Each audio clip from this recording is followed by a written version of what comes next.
Muy bien.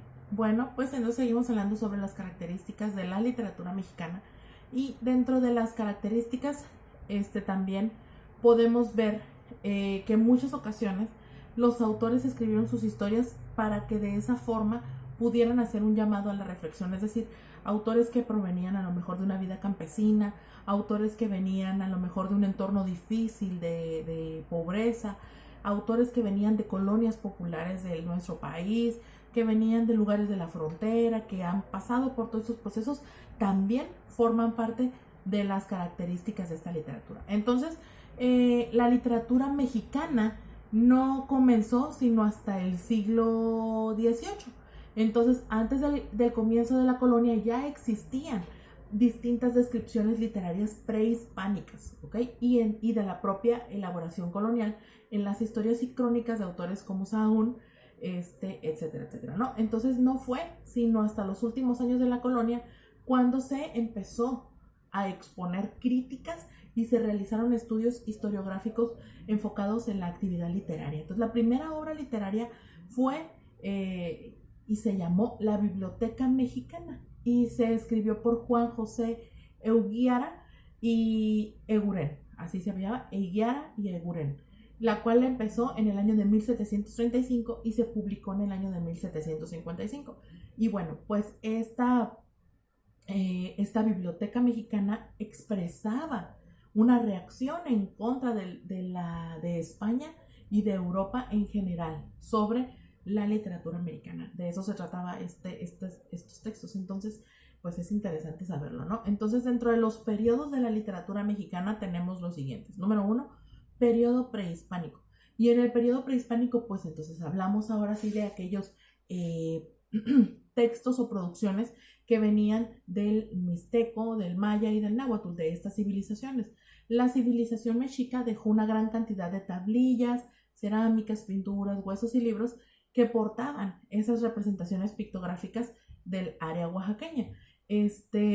Actualmente no hay muchas traducciones del náhuatl y entonces pues obviamente hay varios textos que todavía están en proceso de interpretación y vaya, estos textos básicamente lo que hacían era reflejar y compendiar, por así decirlo, los rituales y ceremonias que se llevaban en la época. Entonces, los escritos que tenemos de esas fechas hablan sobre los rituales que se realizaban en ese momento. Y por eso es que ahora se puede documentar, ¿no? Esta información se recopiló desde el siglo X, ¿ok? Y entonces, vaya, hubo varios poetas prehispánicos, hubieron varios escritos que se pudieron rescatar y entre ellos pues eran cánticos y alabanzas pues a las deidades, no eran poemas sacros y pues algunas líricas también. También tenemos el siguiente periodo que es el periodo de la conquista y este periodo comenzó en el siglo XVI y empieza una cultura nueva donde la literatura comienza a ser portavoz de los hechos más destacados, los cuales pues son recogidos en crónicas y epístolas y la mayoría de ellos son autobiográficos, ¿no? Entonces tenemos en un principio las cartas de Hernán Cortés hasta la historia de la conquista de México de Antonio Solís y en fin, ¿no? Tenemos también a López de Gómara, Andrés de Tapia y tenemos escritos también de los frailes que empezaron a llegar a México como Fray Bernardino de Sahagún o Motolinia, ¿no?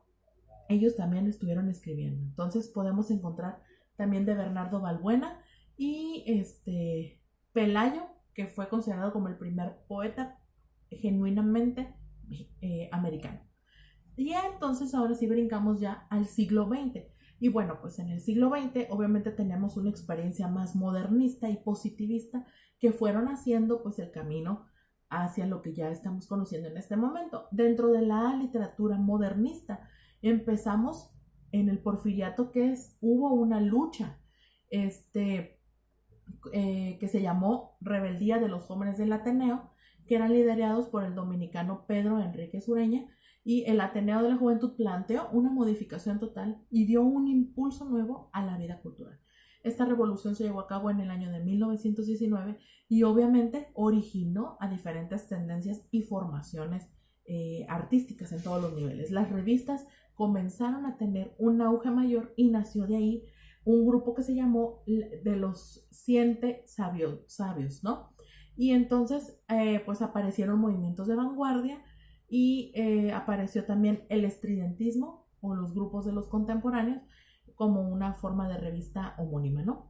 Y entonces comenzó la saga del 68, que también fue un texto, y apareció pues la creación de ejercicios literarios de distintas formas que fueron luchas abiertas contra el realismo renovado y la fantasía sin límites. También los temas que abordan a un México durante 2 siglos, pues tienen diferentes enfoques, ¿no? Sociales, políticos, tienen también tratando de protestar, tratando de manifestarse en contra de la desigualdad, en fin, eran diferentes procesos, venían del proceso de la Revolución Mexicana y entonces estaba este auge, esta necesidad de tratar de hacer y que se escucharan de una forma diferente, de darle voz a los que no podían hablar. Era gente, no nada más gente estudiada, sino que ahora ya se estaba levantando gente, jóvenes, con el entusiasmo de querer transformar a nuestro país, ¿no? Y todavía, de hecho, pienso que seguimos en ese camino, ¿no? Los escritos que se realizan en este momento también van encaminados a ese propósito. ¿Ok? En el próximo video vamos a hablar sobre los géneros de la literatura mexicana.